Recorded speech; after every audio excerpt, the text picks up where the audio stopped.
ഓണനാളാണ്. എല്ലാവരും ഓണത്തിൻ്റെ സന്തോഷത്തിലും അതിൻ്റെ തിരക്കുകളിലുമാണ്. അപ്പം സ്വാഭാവികമായിട്ടും ദൂരദർശൻ്റെ വകയും ചെറിയൊരു ഗിഫ്റ്റ് നിൽക്കണ്ടാവില്ലേ? ഉണ്ട്. ഇന്ന് ദൂരദർശൻ നിങ്ങൾക്കായി കൊണ്ടുവരുന്നത് നമ്മുടെയൊക്കെ പ്രിയപ്പെട്ട, നമ്മളൊക്കെ ഹൃദയത്തിലേറ്റ ഒരു താരത്തിനെയാണ്. അദ്ദേഹത്തിൻ്റെ വീട്ടിലേക്കാണ് നമ്മൾ പോകുന്നത്. ആരാണ് ആ താരം? ചെറിയൊരു ക്ലൂ തരട്ടെ, ഒന്ന് ഊഹിച്ചു നോക്കോ? പറയാം. സർവകലാശാല എന്ന സിനിമയിൽ നിന്നാണ് അദ്ദേഹം കരിയർ സ്റ്റാർട്ട് ചെയ്തത്. പിന്നീട് നമുക്ക് ഇഷ്ടപ്പെട്ട ഒരുപാട് വേഷങ്ങൾ, ഒരുപാട് നല്ല നല്ല ചിത്രങ്ങൾ അദ്ദേഹം ചെയ്തിട്ടുണ്ട്. തേന്മാവിൻ കൊമ്പത്ത്, സ്പിരിറ്റ് പോലുള്ള ഒരുപാട് ഫിലിംസ്. അപ്പോൾ ആരായിരിക്കും? യെസ്, നിങ്ങളൊക്കെ ഊഹിച്ച ശരിയാണ്. നമ്മുടെയൊക്കെ പ്രിയപ്പെട്ട നന്ദിച്ചേട്ടൻ്റെ വീട്ടിലേക്കാണ് നമ്മൾ പോകുന്നത്. തിരുവനന്തപുരത്തെ ജഗതി എന്ന സ്ഥലത്താണ് അദ്ദേഹം താമസിക്കുന്നത്. നമുക്ക് നന്ദിച്ചേട്ടൻ്റെ വീട്ടിൽ നന്ദിച്ചേട്ടൻ്റെ ഓണവിശേഷങ്ങളിലേക്ക് പോവാം. വരും.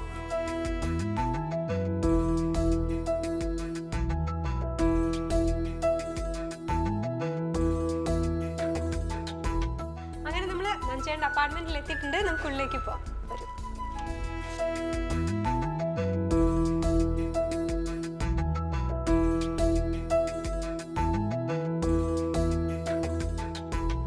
ചേട്ടാ നമസ്കാരം. നമസ്കാരം. ഓണമാണ്, നമുക്ക് ഓണത്തിൽ നിന്ന് തന്നെ സ്റ്റാർട്ട് ചെയ്താലോ? എന്തൊക്കെയുണ്ട് ഓണവിശേഷങ്ങൾ? ഓണവിശേഷം എല്ലാ വർഷവും വരുന്നത് പോലെ ഓണം എത്തി. പിന്നെ വ്യത്യാസം എന്ന് പറഞ്ഞാൽ സാധാരണ ഓണമൊക്കെ ചിങ്ങമാകുമ്പോഴത്തേക്കും മഴയൊക്കെ മാറും. നമുക്ക് ഇപ്പോൾ മഴയൊന്നും മാറുന്നില്ല. തിരുവനന്തപുരത്ത് മഴ കുറച്ച് കുറവാണ്, മറ്റുള്ള സ്ഥലങ്ങളിലൊക്കെ നല്ല മഴയാണ്. അപ്പം അതിനൊരു സമയവും കാലവും ഇല്ലാത്ത ഒരു അവസ്ഥയാണ്.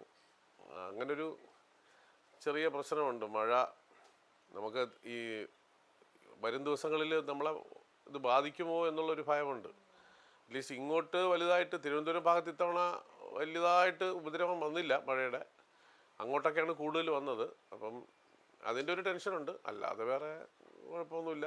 ആസ് യൂഷ്വൽ ഓണത്തിലുള്ള ഓണമൊക്കെ ഒരുങ്ങി. എന്താണ് ഓണത്തിനെ കുറിച്ച് നന്ദിച്ചേട്ടൻ്റെ മനസ്സിലുള്ള ഓർമ്മകൾ? ഒരുപാട് നമ്മുടെ ഇന്നത്തെ കാലത്ത് ഓണം, മനുഷ്യൻ്റെയൊക്കെ കുഞ്ഞിലൊക്കെ ഉള്ള ഓണം തന്നെ ഒരുപാട്. അല്ല, അടുത്ത വീട്ടില് ഈ പെൺകുട്ടികളൊക്കെ അവരിങ്ങനെ അത്തപ്പൂ ഇടാനായിട്ട്, എൻ്റെ തൊട്ടടുത്ത വീട്ടിൽ അനു ആണ് മെയിൻ. അനു ഇങ്ങനെ പൂക്കളിടാനായിട്ട് ഞാനും സഹായിക്കും. ഞാൻ പൂക്കളൊക്കെ പറിക്കാനൊക്കെ നമ്മൾ സഹായിക്കും. പക്ഷേ ഇതൊക്കെ ചെയ്യുന്നത് അവരാണ്. അങ്ങനെ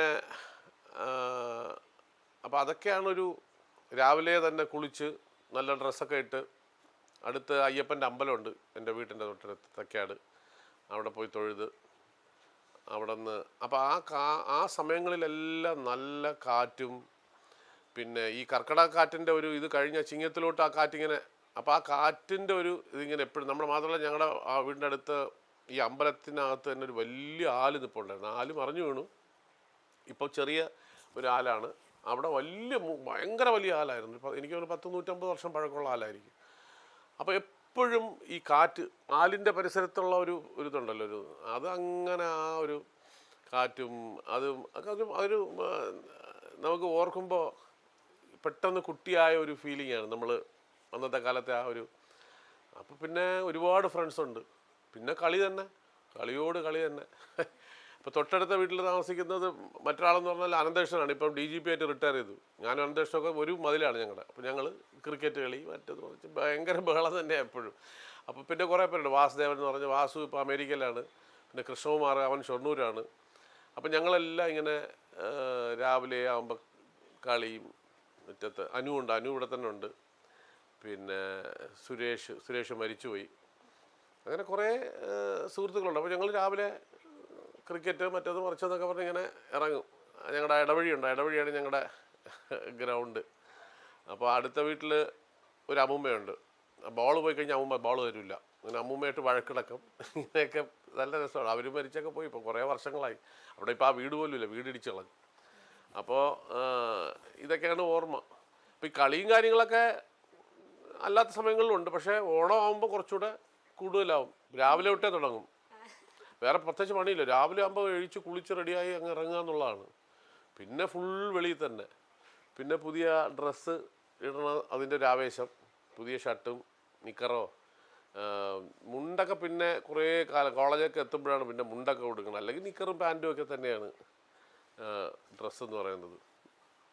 അപ്പോൾ അതൊക്കെ ഒരു ഭയങ്കര വളരെ രസകരമായ ഓർമ്മകൾ, ഒരിക്കലും തിരിച്ചു വരാത്ത ഓർമ്മകൾ. ശരിയാണ്, ഇപ്പോഴത്തെ ഓണം കുറച്ച് മോഡേൺ ഓണം ആയിപ്പോയി അല്ലേ?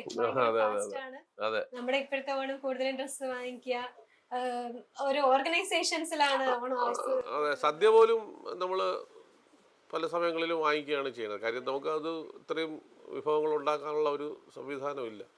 അന്നെന്ന് പറഞ്ഞാൽ ഈ ഫ്ലാറ്റ് എന്ന് പറഞ്ഞ പരിപാടി ഇല്ലല്ലോ, വീട് തന്നെയാണ്. വീട് അടുക്കള ചെറുതാണെങ്കിൽ പോലും ഒരുപാട് ഉണ്ടാക്കാനുള്ള ഒരു ഓപ്ഷൻ, സഹായിക്കാൻ ആൾക്കാർ, കൂട്ടുകുടുംബം, ചെറിയമ്മ, അമ്മുമ്മ, ഒരുപാട് ആൾക്കാർ വീട്ടിലുണ്ട്. അപ്പോൾ ഇതെല്ലാം സാധിക്കുന്ന കാര്യമാണ്. പക്ഷേ ഇപ്പം എല്ലാം ചെറിയ ചെറിയ ഫാമിലീസായി. ഞാൻ, വൈഫ്, 2 പിള്ളേർ. ഇപ്പം ഞങ്ങൾക്ക് ഉണ്ടാക്കണം എന്ന് പറഞ്ഞാലും ഞങ്ങൾ തലകുത്തി നാൽപ്പത് 2-3 ഐറ്റംസേ ഉണ്ടാക്കാവുള്ളൂ, അല്ലെങ്കിൽ പിന്നെ തലേദിവസം പോലെ. അപ്പോൾ ആ ഓണത്തിൻ്റെ നമ്മൾ അടുക്കളയിൽ നിന്ന് വേർത്ത് വൈഫിൻ്റെയും കഷ്ടപ്പാട് ഞാനും സഹായിക്കണമെങ്കിൽ എൻ്റെയും ഇത്. അപ്പോൾ അതുകൊണ്ട് നമ്മൾ വെളിയിൽ നിന്ന് എടുക്കാമെന്ന് വിചാരിക്കും ഫുഡ്. അപ്പം എടുക്കും. പക്ഷേ എല്ലാ റിലേറ്റീവ്സിനെ വിളിക്കും, നമ്മുടെ എല്ലാ റിലേറ്റീവ്സൊക്കെ വരും.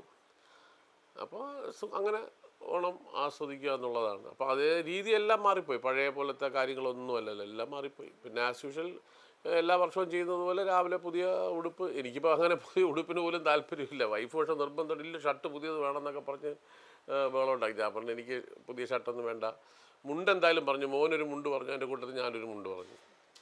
മോക്കും വൈഫിനും ഉള്ളത് എടുക്കും. പക്ഷേ മുണ്ടുണ്ടല്ലോ, പിന്നെ എന്തിനാ എല്ലാം കൂടെ എടുക്കണമെന്നുള്ളൊരു, അപ്പോൾ അതിൻ്റെ ഒരു ആവശ്യമില്ല. അപ്പം അങ്ങനെയൊക്കെ വളരെ ചെറിയ രീതിയിലോട്ട് മാറി.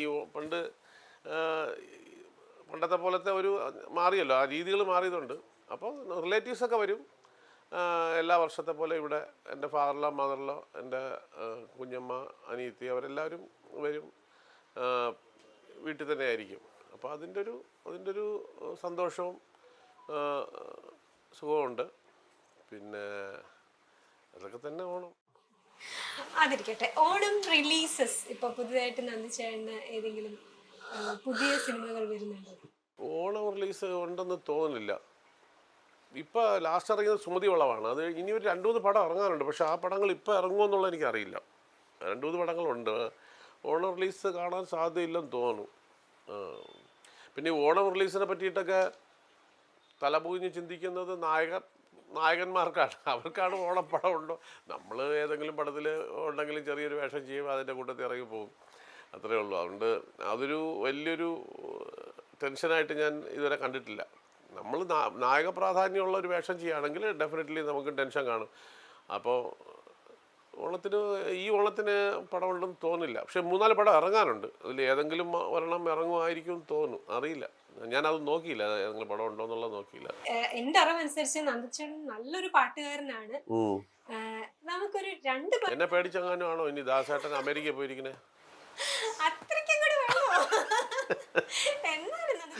നല്ലൊരു പാട്ടുകാരനാണെന്ന്. അത്ര നല്ല പാട്ടുകാരനല്ല, പാടും, അത്രേ ഉള്ളൂ. ഓണവുമായിട്ട് ബന്ധപ്പെട്ട ഒരു പാട്ട് 2 വരി പാടാം, അത്രേ ഉള്ളൂ.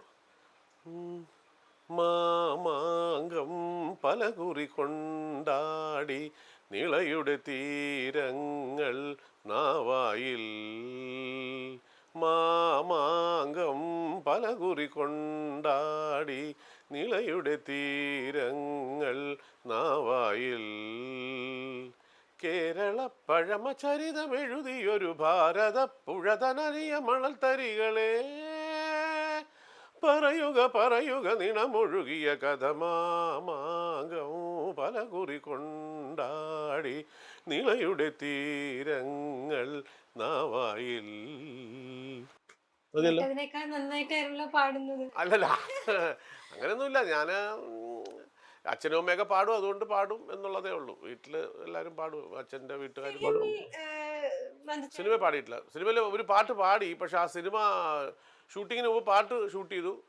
പക്ഷേ എന്നാൽ ആ ഷൂട്ടിങ് നടന്നില്ല പിന്നെ. അപ്പോൾ ആ ഡയറക്ടർ അദ്ദേഹം എനിക്ക് അഡ്വാൻസും ഒക്കെ തന്നതാണ്, നമ്മളൊരു സുഹൃത്താണ്. പക്ഷേ അത് വർക്കൗട്ടായില്ല എന്ന് പറഞ്ഞാൽ വേറെ ഒന്നും കൊണ്ടല്ല, അതിനൊരു കറക്റ്റായിട്ടുള്ള ഒരു സമയവും സന്ദർഭമൊന്നും വന്നില്ല. അപ്പം ആ സിനിമ എന്തെങ്കിലും നടക്കും. ഞാനിപ്പോൾ അദ്ദേഹത്തിനോട് പറയുന്നുണ്ട്, എപ്പോഴെങ്കിലും നമുക്കത് ചെയ്യണം എന്ന് പറയുന്നുണ്ട്. അപ്പോൾ അദ്ദേഹം വേറെ പല തിരക്കുകളിലാണ്. അത് കഴിഞ്ഞ് എന്തെങ്കിലും ആ പടം ചെയ്യുമ്പോൾ ആ പാട്ട്, പക്ഷെ അത് യൂട്യൂബിൽ വന്നു. അത് ലാലേട്ടനാണ് റിലീസ് ചെയ്തത്. അപ്പോൾ യൂട്യൂബിലൊക്കെ വന്നു ആ പാട്ട്. അങ്ങനെ ഒരു പാട്ട് പാടി. എന്നേ ഉള്ളൂ. അല്ലാതെ ഞാൻ കോറസ് പാടുമായിരുന്നു. പണ്ട് തരങ്ങിണിയുടെ റെക്കോർഡിങ്ങിനകത്തൊക്കെ കോറസ് പാടുമായിരുന്നു. അല്ലാതെ സിനിമയുടെ എം ജി രാധാകൃഷ്ണൻ ചേട്ടനാണ് എൻ്റെ സിനിമയെ കൊണ്ടുവന്നത്. അപ്പോൾ അദ്ദേഹത്തിൻ്റെ കൂടെയുള്ള റെക്കോർഡിങ്ങിനൊക്കെ പോകുമായിരുന്നു. അല്ലാതെ തന്നെ ഞാൻ പല പാട്ടുകൾക്കും കോറസ് പാടിയിട്ടുണ്ട്. സിനിമാ പാട്ടുകൾക്കും കോറസ് പാടിയിട്ടുണ്ട്. കോറസ് പാടി ഏതെങ്കിലും ഒരു പാട്ട്? കോറസ് പാടിയ പാട്ട് പെട്ടെന്ന് ഓർമ്മ വരുന്ന പാട്ടാണെങ്കിൽ അമ്പലമില്ലാതെ ആൽത്തറയിൽ വാഴും ഓംകാരമൂർത്തി ഓ ചിറയിൽ പരബ്രഹ്മമൂർത്തി ഓ ചിറയിൽ അമ്പലമില്ലാതെ ആൽത്തറയിൽ വാഴും ഓംകാരമൂർത്തി ഓ ചിറയിൽ പരബ്രഹ്മമൂർത്തി ഓ ചിറയിൽ. ഈ പാട്ടിൽ ഞാൻ കോറസ് പാടിയിട്ടുണ്ട്. അപ്പോൾ വിദ്യാരംഭ മാസ്റ്റർ പാട്ടാണ്. വിദ്യാരംഭ മാസ്റ്റർ അതുകൊണ്ട് തന്നെ അദ്ദേഹത്തിനൊരു വളരെയധികം ഒരു സ്നേഹം അദ്ദേഹത്തിനോടും ഉണ്ട്. അദ്ദേഹത്തിന് അതുപോലെ തന്നെ എന്നോടും ഒരു വലിയ സ്നേഹമുണ്ട്. ഉഗ്ര സോങ്ങാണ്. ഉഗ്ര സിനിമയുമായിരുന്നു. ലാലേട്ടൻ തകർത്ത് അഭിനയിച്ച പടമാണ് പാദമുദ്ര, സുകുമാരൻ സാറിൻ്റെ. അങ്ങനെ കുറച്ച് പടങ്ങളിലൊക്കെ പാടിയിട്ടുണ്ട്. ബാലേന്ദ്രമേനോൻ സാറിൻ്റെ ഏതോ ഒരു പടം ഓർമ്മ വരണില്ല. ചിത്രങ്ങളും ഇന്നത്തെ ചിത്രങ്ങളും പാട്ടായാലും ഓവറോൾ ചിത്രീകരണം. പാട്ടില്ലല്ലോ, പാട്ട് വളരെ കുറവല്ലേ. പാട്ടുണ്ട്. ഇപ്പോൾ ഒരുപാട് നാളിന് ശേഷമാണ് ഞാനിപ്പോൾ അഭിനയിച്ച സുമതി വളവിനകത്ത് കുറേ പാട്ടുകൾ. അപ്പം ശരിക്കും ആ സിനിമ കണ്ടപ്പോൾ ഞാൻ പഴയ കാലം നമുക്കൊരു ഫീൽ തോന്നുന്നു. അത് ആ കഥ കുറച്ച് മുമ്പ് നടക്കുന്നതായിട്ടാണ് കാണിക്കുന്നത്. അപ്പോൾ അതുകൊണ്ട് തന്നെ ഒരു കുറേ നൊസ്റ്റാൾജിക് ഫീലിംഗ്. പഴയ ഈ ഇപ്പം അതിനെ ഒരുപാട് പേര് വിമർശിച്ചിട്ടുണ്ട്. മറ്റേ ക്ലീശയാണ് ഉത്സവത്തിന് പാട്ട് എന്നൊക്കെ പറയണത്. പക്ഷേ എന്നെ സംബന്ധിച്ചോളം എനിക്ക് ഭയങ്കര ഒരു സന്തോഷം തോന്നി. കാരണം ഇതൊക്കെ ആയിരുന്നല്ലോ പണ്ട് സിനിമയിൽ എല്ലാ പടങ്ങളിലും ഒരു ഉത്സവവും അതിനകത്തൊരു പാട്ടും ഇങ്ങനെയൊക്കെ പല ഇത് വരും. അപ്പം അത് നാളുകൾക്ക് ശേഷം അത് കണ്ടപ്പോൾ ഒരു വലിയ സന്തോഷം തോന്നി എനിക്ക്. ഇപ്പോഴത്തെ ജനറേഷൻ അത് ചിലപ്പോൾ പിടിക്കില്ല, അതുകൊണ്ട് പറഞ്ഞിട്ട് കാര്യമില്ല. ഇപ്പോൾ എന്താ പറയുന്നത്, നേരെ പോകുക, കാര്യം പറയുക, തീരുക, പോവുക, അത്രേ ഉള്ളൂ. അല്ലാതെ ഒരു ഫാമിലി റിലേഷൻസ് അതൊന്നും വരുന്നില്ലല്ലോ. അച്ഛൻ, അമ്മ, മക്കൾ, അടുത്ത വീട്ടിലെ ചേട്ടൻ, ഒരു തയ്യൽക്കാരൻ, ഒരു പോലീസുകാരൻ, ഒരു പോസ്റ്റ്മാൻ എന്നൊക്കെ പറയുന്ന ഒരുപാട് ആൾക്കാർ വരുന്നൊരു സിനിമകളുണ്ടായിരുന്നല്ലോ. അത് ഇതൊക്കെ പോയി. ഇപ്പം വേറെ സിനിമയുടെ ഒരു രീതിയെ മാറി. അതിന് കുറ്റം പറയാക്കില്ല. ഇപ്പോഴത്തെ ജനറേഷൻ അതാണ് ഇഷ്ടം, അതേ ഓടുള്ളൂ. ഇപ്പോഴും മറ്റേ പഴയ കാലം വെച്ചുകൊണ്ടിരുന്ന കാര്യം നടക്കില്ല. പഴയ രീതി വെച്ചുകൊണ്ടിരുന്ന പഴയ രീതി എന്ന് പറഞ്ഞു കഴിഞ്ഞാൽ ഇപ്പം മൊബൈൽ ഫോൺ വന്നപ്പോൾ തന്നെ ഒരുപാട് കാര്യങ്ങൾ തകർന്നു പോയി. അതായത് ടെലഗ്രാം, പിന്നെ പോസ്റ്റ് തന്നെ ഒഫീഷ്യൽ പോസ്റ്റുകളാണ്. ആരും ലെറ്റർ അയക്കണില്ല. ഒരു കുത്തിയിരുന്ന് എഴുതി അയക്കണം. അതൊക്കെ ഒഫീഷ്യലായിട്ട് വേണമെന്നുണ്ടെങ്കിൽ മാത്രം. അതുപോലും ഇപ്പോൾ ഇമെയിലാണ് പറയണത്. അപ്പം അങ്ങനത്തെ കുറേ കാര്യങ്ങളെ പോയി. അപ്പം പഴയ പല സിനിമകളും നമ്മളിപ്പോൾ ആലോചിക്കുമ്പോൾ ആ സിനിമയുടെ കഥ ആലോചിക്കുമ്പോൾ അങ്ങനെ ഒരു കഥ ഉണ്ടാവാൻ മാർഗ്ഗമില്ല. കാര്യം എന്ന് പറഞ്ഞാൽ ഒരു ഫോൺ വിളിച്ച് പറഞ്ഞാൽ ഈ കാര്യം തീരുമില്ലായിരുന്നോ എന്ന് ചോദിക്കും. അപ്പോൾ അതൊക്കെയാണ് ഒരു വ്യത്യാസം എന്ന് പറയുന്നത്. അപ്പം ആ കാലഘട്ടത്തിലെ ഒരു കഥ കാണുമ്പോൾ ഒരു ഭയങ്കര രസം. ഇപ്പം ഞാൻ വേറൊരു സിനിമ ചെയ്തു. ആ സിനിമ ഇനി ഒരു 25 വർഷം കഴിഞ്ഞ് വരുന്ന ഒരു സംഭവമാണ് ആ സിനിമയെ കാണിക്കുന്നത്. അത് ആ 2045 നടക്കുന്ന, അല്ലെ 2050 അങ്ങനെ നടക്കുന്ന കഥ പോലെയാണ് ആ സിനിമ കാണിക്കുന്നത്. ഞാൻ അതിപ്പോൾ ഡബ്ബിങ് കഴിഞ്ഞതേ ഉള്ളൂ. മസ്തിഷ്ക മരണം എന്നാണ് ആ പടത്തിൻ്റെ പേര്. അത് ഈ മറ്റേ നമ്മുടെ ഈ ഗെയിംസ് ഉണ്ടല്ലോ, ആ ഗെയിമിനകത്തേക്ക് കയറി പോകുന്നതും അതുമായിട്ട് ബന്ധപ്പെട്ട ഒരു ഭയങ്കര രസമുള്ള ഒരു സംഭവമാണ് അത് വെച്ചാൽ. അതിപ്പോഴത്തെ യങ് ജനറേഷൻ അത് നന്നായിട്ട് പിടിക്കുമെന്നാണ്. അത് കൃഷാന്ത് എന്ന ഡയറക്ടർ, അത് നല്ല ഗംഭീരമായിട്ട് ചെയ്തിട്ടുണ്ട്. ഞാൻ ഇപ്പോഴാണ് ഡബ് ചെയ്തത്. ഇപ്പം അതിനകത്തൊരു കൂശ്മാട്ടം എന്ന് പറഞ്ഞ ഒരു കഥാപാത്രം, ഞാൻ ഒരു തമാശയൊക്കെ ആയിട്ട് ഉള്ള ഒരു കഥാപാത്രം, കുറച്ചേ ഉള്ളത് കൊള്ളാം. അപ്പം അങ്ങനെ അപ്പോൾ കാലഘട്ടങ്ങൾ പലതും അങ്ങോട്ടും ഇങ്ങോട്ടും മാറിയും മറിഞ്ഞുമൊക്കെ സിനിമയിൽ വരും. അപ്പോൾ ഈ സുമതി വളവ് ഇപ്പോൾ 80 നടന്ന കഥയായിട്ടാണ്. ഇത് 2045 വരാൻ പോണ ഒരു കാലഘട്ടത്തിലെ കഥയാണ്. അപ്പം കറക്റ്റാണ്. ഞാൻ ഇന്നലെ രാത്രി വന്ദനം സിനിമ കണ്ടു. അപ്പൊ വന്ദനം സിനിമയിൽ നമ്മുടെ എല്ലാവരെയും ഹാർട്ട് ബ്രേക്ക് ആവുന്നത് രണ്ടുപേരും രണ്ട് വഴിക്ക് പോകുമ്പോഴാണ്. നമ്മളാണെങ്കിൽ പക്ഷേ ഒരു ഫോൺ വിളിച്ച് സംസാരിച്ച ഒറ്റ മൊബൈലിൽ ഒരു കുത്തിയാൽ അവിടെ വണ്ടി നിൽക്കും. അത്രേ ഉള്ളൂ, സംഭവം തീർന്നു. കുട്ടികൾക്ക് അത് ഒട്ടും അക്സെപ്റ്റ് ചെയ്യാനേ ആക്കില്ല. അത് അക്സെപ്റ്റ് ചെയ്യാക്കില്ല. അല്ലെങ്കിൽ നമുക്ക് എന്ത് ചെയ്യണമെന്ന് പറഞ്ഞാൽ നമുക്ക് ഇപ്പോഴും അതിന്റെ ക്ലൈമാക്സ് നമുക്ക് വീണ്ടും റീഷൂട്ട് ചെയ്തിട്ട് പടം ഇറങ്ങാം. പല ഇൻസിഡൻസും നമ്മുടെ മക്കൾ കാണുമ്പോൾ ഇങ്ങനെ നടക്കും എന്നുള്ള ഒരു കൺസെപ്റ്റ്. അതെ അതല്ല, അത് കാലം മാറിയതിനനുസരിച്ചിട്ടുള്ള ഓരോ മാറ്റങ്ങളാണ്. ഇനിയും കുറേ കൂടെ കഴിയുമ്പോൾ കുറേ കൂടെ വ്യത്യാസമാവും സിനിമ തന്നെ എങ്ങനെ പോകുന്നുള്ളതിനെ പറ്റി ഒരു പിടിയില്ല. ഈ AI ഒക്കെ കയറി വന്നിട്ട് എന്താവും എന്നുള്ള പിടിയില്ല. ഇപ്പം അടുത്ത ഒരു പ്രൊജക്ഷൻ എന്ന് പറഞ്ഞാൽ ഹോളോഗ്രാഫിക് പ്രൊജക്ഷനായിട്ടാണ് ഇപ്പം അടുത്ത് പറയപ്പെടുന്നത്, വരാൻ പോകുന്നു എന്ന് പറയുന്നത്. ഇപ്പം പണ്ട് തന്നെ നമ്മൾ സിനിമ ഷൂട്ട് ചെയ്തുകൊണ്ടിരിക്കുമ്പോഴത്തേക്കും ആരോ പറഞ്ഞ് ഈ ഡിജിറ്റൽ ഫിലിം ഷൂട്ട് ചെയ്യാൻ പോകണമെന്ന് പറഞ്ഞു. അപ്പോൾ ഡിജിറ്റൽ ഫിലിമാണ്, ചുമ്മാ നടക്കാത്ത കാര്യമൊന്നും പറയല്ലേ എന്നൊക്കെ പറഞ്ഞ ആൾക്കാർ അവിടെ അല്ല കമലഹാസൻ ഒരു പടം ചെയ്യാൻ പോകണമെന്ന് പറഞ്ഞു. കമലഹാസൻ പടം ചെയ്താലും വർക്കൗട്ട് ആവില്ല. ഇതൊക്കെ എങ്ങനെ ആര് ഇത് കാണും, എങ്ങനെ തിയേറ്ററിൽ പ്രൊജക്റ്റ് ചെയ്യും, ഇതൊക്കെ ഭയങ്കര ചോദ്യങ്ങൾ. അപ്പം നമ്മളാരും ശരിയാണ്, ഇതൊക്കെ പറയാൻ കൊള്ളാം, പക്ഷേ ഇതുള്ളൂ ഇപ്പം എന്താ നടക്കുന്നത്? ഫിലിം എവിടെ? ഇപ്പം ഫിലിം ഇല്ല. ഇപ്പം ഫിലിം വേണമെങ്കിൽ നമ്മൾ ബുക്ക് ചെയ്യണം. കൊടാ കമ്പനി ഉണ്ടോന്ന് പോലും എനിക്ക് അറിഞ്ഞൂടാ. ഫിലിം ഉണ്ടാക്കുന്ന കമ്പനിയിൽ നമ്മൾ ബുക്ക് ചെയ്താൽ പണ്ടത്തെ അതിൻ്റെ 10 ഇരട്ടി വില കൊടുത്താലേ ആ ഫിലിം ഉണ്ടാക്കും നമുക്ക് വേണ്ടി. നമുക്കിപ്പോൾ എത്ര അടി ഫിലിം വേണമെന്നുണ്ടോ അത്ര അടി ഫിലിം ഉണ്ടാക്കി നമുക്ക് തരും. ഇത് ഷൂട്ട് ചെയ്യാനുള്ള ക്യാമറ വേണം, ഇത് പ്രൊജക്റ്റ് ചെയ്യാനുള്ള പ്രൊജക്ടർ വേണം, ഇതെല്ലാം വേണം. അപ്പം ഇപ്പം ഫിലിമിൽ ഷൂട്ട് ചെയ്യുന്നത് സാധാരണ ഇതിനെ ഷൂട്ട് ചെയ്യുന്നതിനെക്കാട്ടിലും ഒരു 50 ഇരട്ടി എക്സ്പെൻസീവായി. പണ്ടാണ് ആലോചിച്ച് നോക്കൂ, ഡിജിറ്റൽ എന്ന് പറഞ്ഞാൽ അയ്യോ ഡിജിറ്റലൊന്നും നടക്കില്ല എന്ന് പറഞ്ഞ ആൾക്കാർ ഇപ്പം ഫുൾ ഡിജിറ്റലായി. അപ്പോൾ അതുകൊണ്ട് ഇനി എന്താ വരാൻ പോകണം നമുക്കറിയില്ല. 10 കൊല്ലം കഴിഞ്ഞ് 15 കൊല്ലം കഴിഞ്ഞ് എന്ത് സംഭവിക്കാൻ പോകണം നമുക്കറിയില്ല. ഇപ്പോൾ പണ്ട് പ്രിയദർശൻ എന്ന് പറയുന്ന ഡയറക്ടർ ഒരു ഇൻ്റർവ്യൂവിൽ പറഞ്ഞു, ഇനിയുള്ള കാലത്ത് സിനിമകൾ 100 ദിവസം 200 ദിവസം ഒന്നും ഓടില്ല, 10 ദിവസം ഓടി. കാര്യം എന്ന് പറഞ്ഞാൽ ഒരൊറ്റ ഇരുപ്പിന് 3000 തിയേറ്ററിൽ റിലീസാണ്. അപ്പോൾ 3000 തിയേറ്ററിൽ 10 ദിവസം ഓടിയാൽ മതി, പടം സൂപ്പർ ഹിറ്റാണ്. കാര്യം ഒരുപ്പെട്ടവരൊക്കെ കണ്ടു കഴിഞ്ഞു, പിന്നെ എങ്ങനെ ഈ 100 ദിവസം ഓടിക്കും? അന്ന് അദ്ദേഹത്തിൻ്റെ നാട്ടുകാരെല്ലാം കൂടെ എന്തെല്ലാം, സിനിമാക്കാർ വരെ അദ്ദേഹത്തിന് എന്തെല്ലാം പറഞ്ഞു. നിങ്ങളെങ്ങനെ പറയാക്കും നിങ്ങൾക്ക് ഇപ്പോൾ 100 ദിവസം ഓടൂല്ലെന്ന്, മറ്റേ മറിച്ചാൽ ഇപ്പോൾ എവിടെ കൊണ്ടെത്തുന്നു? അതുപോലെ തന്നെ അങ്ങനെ പറഞ്ഞ വേറൊരു കാര്യമുണ്ട്, കാലക്രമേണ സിനിമ തിയേറ്ററിൽ നിന്ന് മൊബൈൽ ഫോണിലേക്ക് വരുമെന്ന്. ഇപ്പോൾ എത്ര പേരാണ് തിയേറ്ററിൽ പോണത്? എന്തൊരു കഷ്ടമാണ് നമ്മുടെ അവസ്ഥ. സിനിമ ആരും തിയേറ്ററിൽ പോകില്ല. ഒന്നാമത് OTT ഉണ്ട്. പക്ഷേ OTT കാണാം എന്ന് പറയുന്നതിലും ഒരു 3/4 സിനിമ OTT വരാറില്ല. തിയേറ്ററിൽ നന്നായിട്ട് ഓടിയ പടമേ OTT എടുക്കാറുള്ളൂ. അല്ലെങ്കിൽ ഈ വലിയ വലിയ ഈ പ്രൈമും നെറ്റ്ഫ്ലിക്സും പോലൊന്നും അല്ലാത്ത കുറച്ച് ചെറിയതായിട്ടുള്ള OTTയിലൊക്കെ വരുമായിരിക്കും. അതെല്ലാവർക്കും സബ്സ്ക്രിപ്ഷൻ കാണണം നിർബന്ധമില്ല. അപ്പോൾ ആ സിനിമയെ പറ്റി മറന്നുപോകും. മറ്റേതാണെങ്കിൽ ഒരു സിനിമ റിലീസ്, ഇന്ന പോലെ ജയൻ്റെ പടം ഇറങ്ങണം നമുക്ക് പോവാം എന്ന് പറഞ്ഞിട്ട് അവിടെ ചെന്ന് ടിക്കറ്റിന് വേണ്ടി ഇടിച്ച് കുത്തി കയറി കാണുമ്പം നമുക്കൊരു ഭയങ്കര മനസ്സിനൊരു സന്തോഷമാണ്. ഇതിപ്പോൾ ആ ഫീലെല്ലാം പോയി, തിയേറ്റർ എക്സ്പീരിയൻസ് എന്ന് പറഞ്ഞ സംഭവം പോയി.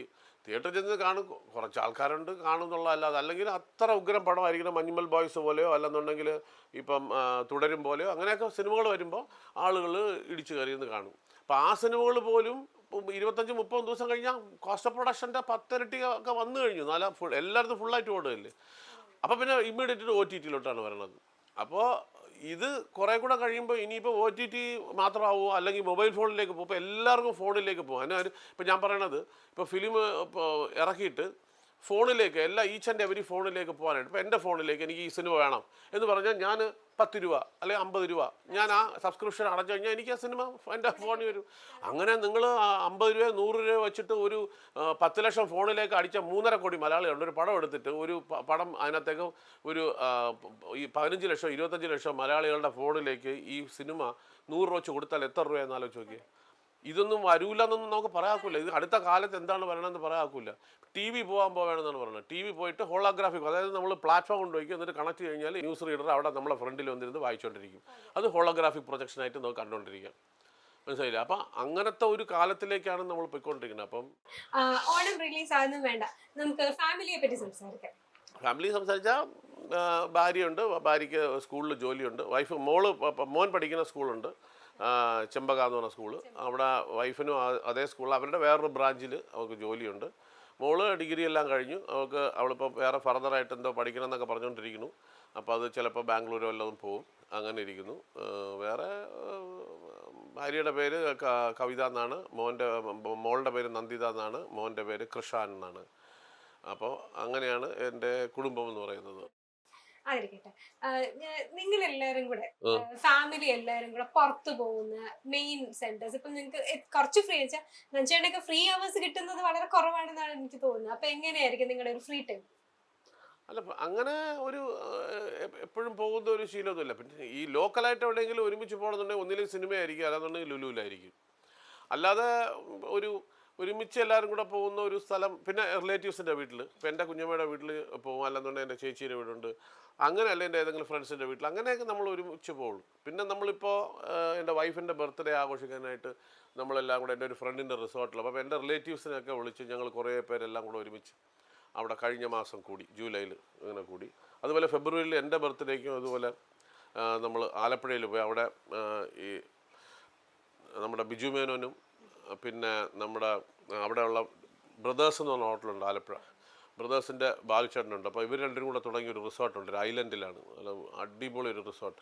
അപ്പോൾ അവിടെ പോയി ഞങ്ങൾ 2 ദിവസം ഫുൾ ഫാമിലിയായിട്ട് അവിടെ എൻ്റെ പിറന്നാളൊക്കെ ആഘോഷിച്ചു. അപ്പോൾ അങ്ങനെയൊക്കെ ചിലപ്പം ഫാമിലി നമ്മൾ ഗെറ്റ് ടുഗദർ. അപ്പോൾ അതിനകത്ത് ഞാൻ എപ്പോഴും ഇങ്ങനെ നോക്കുന്നത് ടൊവിനോയാണ്. ടൊവിനോ എല്ലാ വർഷവും 1-2 പ്രാവശ്യം അവൻ്റെ എല്ലാ ഫാമിലി മെമ്പേഴ്സിനും കൊണ്ട് വേൾഡ് ടൂർ പോകും. അപ്പം അവന് അഫോർഡ് ചെയ്യാൻ പറ്റും, എനിക്ക് അഫോർഡ് ചെയ്യാൻ പറ്റുമെന്ന് നമുക്ക് ഇതുപോലെ അഫോർഡ് ചെയ്യാൻ പറ്റും. ഡെഫിനറ്റായിട്ടും ഞാൻ എൻ്റെ ഫ്രണ്ട്സിന്, റിലേറ്റീവ്സിനെ മാത്രമല്ല, എൻ്റെ ഫ്രണ്ട്സിനെ, എനിക്ക് കുറേ നല്ല ഫ്രണ്ട്സുണ്ട് എൻ്റെ വീടിൻ്റെ അടുത്ത്. ഞാൻ കുട്ടിക്കാലം പോലെ കളിച്ച് വളർന്ന സുഹൃത്തുക്കൾ, ആ സുഹൃത്തുക്കളാണ് ഇപ്പോഴും, അവരുമായിട്ടാണ് ഞാൻ ഇപ്പോഴും കൂടുന്നത്. ഞാൻ ക്ലബ്ബിലും അവിടെ ഒന്നും പോകാറില്ല, ഞാൻ എപ്പോഴും അവിടെയാണ് പോകുന്നത്. വൈകുന്നേരങ്ങളിൽ ഞങ്ങൾ കൂടാൻ വേണ്ടി ഞങ്ങളൊരു വീട് വാടകയ്ക്ക് എടുത്തിട്ടുണ്ട്. ഞാൻ ജനിച്ചു വളർന്ന ആ സ്ഥലത്ത് തന്നെ. അടുത്ത് പല ആൾക്കാരുണ്ട്. ഇപ്പം പലരും ഇപ്പം നമ്മുടെയൊക്കെ പ്രായമായിട്ട് പലരും റിട്ടയർമെൻറ്റിന് അടുക്കുന്നവരുണ്ട്, റിട്ടയർ ചെയ്തവരുണ്ട്, സർക്കാർ ഉദ്യോഗസ്ഥർ, ബിസിനസ് ചെയ്യണവർ, ബിസിനസ് ചെയ്യാത്തവർ, അങ്ങനെ പല രീതിയിലുള്ള പ്രൈവറ്റായിട്ട് ജോലി ചെയ്യുന്ന ആൾക്കാർ. അപ്പോൾ ഇങ്ങനത്തെ ഒരു സുഹൃത്ത് ബന്ധമുണ്ട്. അപ്പോൾ ഇവരുമൊക്കെ ആയിട്ട് ഇങ്ങനെ ഞങ്ങൾ ഇടയ്ക്കിടയ്ക്ക് എല്ലാ വർഷവും ഒരു 2 പ്രാവശ്യം 3 പ്രാവശ്യം ഞങ്ങൾ എവിടെയെങ്കിലും. അതിനകത്ത് ഒരാൾ ഫോറസ്റ്റിൽ ഉദ്യോഗസ്ഥനാണ്, IFS ഓഫീസറാണ്, അദ്ദേഹത്തിന് ഇപ്പോൾ IFS കിട്ടിയതാണ്. അപ്പം ഞങ്ങൾ ആ പണ്ട് മുതലേ അദ്ദേഹത്തിൻ്റെ ഒരു കെയർ ഓഫിൽ ഞങ്ങൾ പല കാടുകളിലും കയറാറുണ്ട്, ഞങ്ങൾ ഈ ഫ്രണ്ട്സ് എല്ലാം കൂടെ. അത് വർഷത്തിൽ ഒരു പ്രാവശ്യം ഡെഫിനറ്റായിട്ട് ഞങ്ങൾ ഈ 10-15 പേരുണ്ട്, 16 പേരുണ്ട്. ആ 16 പേരും ഞങ്ങളുടെ ഫുൾ ഫാമിലി ആയിട്ട് ഞങ്ങൾ ഒരു ടൂർ പോകും. അപ്പോൾ ഇപ്പോഴ് ഇദ്ദേഹം ഇപ്പോൾ കഴിഞ്ഞ 2-3 കൊല്ലമായിട്ട് പറമ്പിക്കുളത്താണ് അദ്ദേഹം ആയിരുന്നത്. അപ്പോൾ ഞങ്ങൾ ഫുൾ ഫാമിലി ആയിട്ട് ഇവിടുന്ന് ബസ്സിൽ പറമ്പിക്കുളത്ത് പോയി ഞങ്ങൾ 2 ദിവസം പറമ്പിക്കുളത്ത് താമസിച്ചു. അപ്പോൾ അതല്ല, ഞങ്ങൾ അല്ലാതെ കുറേ പ്രാവശ്യം പോയി. ഞങ്ങൾ ഫാമിലി ആയിട്ട് എല്ലാ വർഷവും പോകും. ഇപ്പോൾ ഇനി ഈ വർഷം അവസാനം നമ്മൾ പ്ലാൻ ചെയ്യുന്നുണ്ട്, ഡിസംബറിൽ ട്രിപ്പ് പ്ലാൻ ചെയ്യുന്നുണ്ട്. അതൊന്നും ആയില്ല. അപ്പം പിന്നെ എല്ലാ ഓണത്തിനും ഞങ്ങൾ ഒരുമിച്ച് കൂടും. അപ്പം നമ്മുടെ ഓണസദ്യയുണ്ട്, ഞങ്ങൾ ഫുൾ ഫാമിലി. അത് ഒരുപ്പെട്ട എല്ലാവരും കാണും. പിന്നെ ഫാമിലി മെമ്പേഴ്സ് പണ്ടൊക്കെ ഒരു 4-5 കൊല്ലം മുമ്പൊക്കെ എല്ലാവരും കാണുമായിരുന്നു. ഇപ്പോൾ ആൾ കുറവാണ്. കാര്യം എന്ന് പറഞ്ഞാൽ പലരുടെയും മക്കൾ ജോലി കിട്ടി, ബാങ്കിൽ ജോലി കിട്ടി, 2 പേരുടെ ബാങ്ക് ഓഫീസേഴ്സായിട്ട് ജോലി കിട്ടി, അവർ 2 പേരും പോയി. വേറെ 2 പേര് വിദേശത്ത് പോയി, ഒരാൾ കാനഡയിൽ പോയി, ഒരാൾ ലണ്ടനിൽ പോയി. അപ്പോൾ അങ്ങനെയൊക്കെ കുറേ കുട്ടികളാണ്. അപ്പം ഞങ്ങളൊക്കെ ഇവിടെ തന്നെ ഉണ്ട്, ഞങ്ങൾ ഇങ്ങനെ അപ്പോൾ ഓണത്തിന് കൂടും. അപ്പോൾ അതാണ് നമ്മുടെ ഒരു ഇതെന്ന് പറയുന്നത്. അപ്പോൾ ഞാനീ പറഞ്ഞ പോലെ നമുക്ക് ഈ യാത്ര പോകുമ്പോഴും ഫാമിലി മാത്രമല്ല ഫ്രണ്ട്സിൻ്റെ കൂടെയും പോകാനായിട്ട് ഭയങ്കര ഇഷ്ടമാണ്. നന്ദിച്ചേട്ടൻ്റെ ഒരുപാട് വിശേഷങ്ങൾ നമ്മൾ കേട്ടു. ഇനിയും ഒരുപാട് കേൾക്കാനുണ്ട്. അത് നാളെ ഇതേ സമയം കേൾക്കാം. അതുവരെ നന്ദി, നമസ്കാരം.